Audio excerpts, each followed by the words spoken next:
All right, traders, to watch this video for Monday, May 20th. I'm starting off with something a little weird here. I'm showing you SAEX just because it just popped in my head as I was looking at charts that, hey, I remember this one gapped up the other day. And I thought, you know what, this is a great example to just quickly explain why I'm a day trader. Because back in the day, I would have read the earnings report on SAEX, right? And I would have got long on the gap up. And then the next day it gaps down, and I would have held into the close thinking, well, that earnings report was stellar. By the way, I don't even know what the earnings report said, but I'm just using it as an example of how I used to trade. And so I would have held it. I maybe would have bought more at the close thinking, well, it'll bounce the next day. And then the next day it falls and I would have just started buying more. And before you know it, I would have had my entire account, margin, whatever, tied up into some random, goofy stock because of the news 4 sessions ago, right? And then I would have just been hoping every day it would have bounced. I literally used to do that. And I'm not suggesting that most people do that, but this is the kind of idiot I was. And, it took me years to figure out, first of all, there's no steady money in this. Second of all, you're just guessing, right? So after years of this nonsense, I decided I would rather be in nothing than to be read in a stock. And that's where, everything I do now comes from, right? I wait for those inflection point entries. So when a stock does trigger, I get long right at those, that inflection point where I should be green right away, and there's catalysts above on the chart, and should start knocking those down. And then all I'm doing is scaling out into strength. And if I don't have a setup like that, I just don't trade. And I certainly don't hold overnight anymore. I just thought SAEX was a pretty good example of the kind of goofy stuff I used to do. And if you're wondering, why I'm in cash every night and why I sit in cash throughout the day until I have a low risk setup with inflection point, entry setup and catalysts above on the chart. That's why I can't stand being read in a stock. So that's where everything I do was born out of, something like an SAEX and all the stupid stuff I used to do. All right, having said that, let's get right into it. SPY, a slight gap down on Friday, then a nice little run, but then gave most of it back. Let's look at it on an intraday basis. So you see the gap down, look like, oh, here we go again, right? Bulls are just in charge after the gap down, but then we rolled over. And there's so much headline risk out there right now. I keep saying this, nobody has an advantage.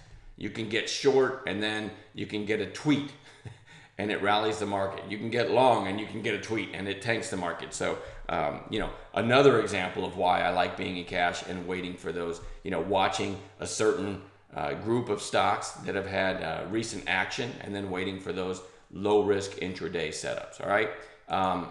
So what I'm watching for Monday, VTVT just kind of has a resistance right around where I'm drawing my mouse straight across here.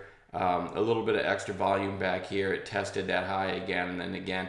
Having said that, I like stocks that are what I call in play, which means they're getting recent high relative volume. Look at VT back here, 40 million shares, right? Or back here. It was in play. So look at what happens.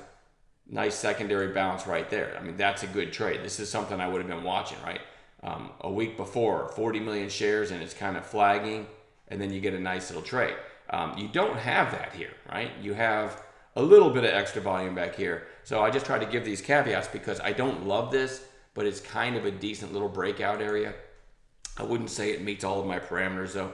GLBS, again, nice relative volume on Friday, and it had good news. Someone came out with, I think they had like a 10% stake or a 13% stake, and they upped it to 30. And you've got nice support below. So, and I did catch a decent trade in this one on Friday. It closed fairly strong, so I do want to keep this one on watch. You could look at the 200-day as a possible target. So if this one or any shippers get going, GLBS is typically one of my favorite shippers to play. And if there's going to be a possible shipper rally, you could watch, some of the other low float shippers too. But I want to make sure shippers are going. How every once in a while, we get a theme in the market, and sometimes that theme is shippers. TAIT I had on Bounce Watch going into Friday, absolutely no triggers in it, and just another ugly day today. This thing pretty much ran from, let's say, 250 back here to over 750, and now has come back to 350. So you do have support in this area. It's spent like 3 weeks right above $3. So if it could sell off again in the morning and get down to this area, I'll be looking for an intraday reversal just for a trade, as I just alluded to. Don't hold overnight. CVM, again, another really strong stock that now is down 4 or 5 days in a row. We'll be looking for an intraday turn in that one just for a trade. MAXR, maybe one of my favorites. This one, I'll hover over this candle here. The low was 573 this day, right there. And from 573 in 3.5 sessions, it went to 905. So that's a huge move. And now you've got a few days lower on declining volume. So I'll be looking for a turn back up in that one. PDSB, I didn't type that right. PDSB, there we go. This big volume spike back here and a couple days lower. Now my problem with this one is it already feels like it's off everyone's radar. It only traded 157,000 on Friday, and you course takers and you chat room members are already going to know my other problem with it is it's almost round tripped, right? I like a big pop and then a flag near the highs of that pop, so then your catalyst would be a new break of the recent highs. Well, you don't have that here. You've got 2 days lower, but it's almost completely round trip. So even if this does kind of start to turn, you would say, well, where's the next catalyst on the chart? And in my opinion, that's the way you should be looking at it. So I don't love this, but partially due to lack of charts that I could find, this one made the list. WTTR, nice volume spike for this stock, kind of challenging recent highs. Broke above them a little bit, but then closed right around the half. The high of the day was 1275, and we'll look for a red to green or something like that in that one, see if it wants to continue on Monday. Another one I'm not in love with, by the way.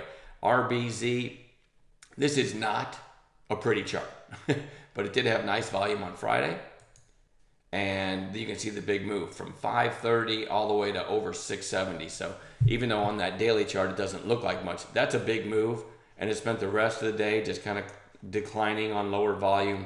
But it did close well off of its lows, closed at 590, and those lows were around 530. So I do think it's worthwhile to have this on watch for a possible trade on Monday. And then lastly, I've got IRWD, which had nice relative nice relative volume and a fairly strong close on Friday. This is another one with the 200-day above, and it's had a relationship with it, right? When it hits the 200-day, it falls. Same here. With this volume, you could say to yourself, maybe this is headed up to test the 200-day again, and if I get a low risk setup, say through 1150, and this makes its way to 1218, that's a good trade. So having said that, I don't know if any of that's going to happen if we're going to get a proper setup, but I think it's worth watching. I'm not in love with this daily chart, and to be honest with you, I'm not in love with much of anything on this chart. Hopefully, again, a theme develops, or there's some nice pre-market gappers that we can play after the opening bell on Monday. I'll tell you what, enjoy the rest of your weekend. I'm going to leave it short and sweet, and we'll see everybody in chat on Monday.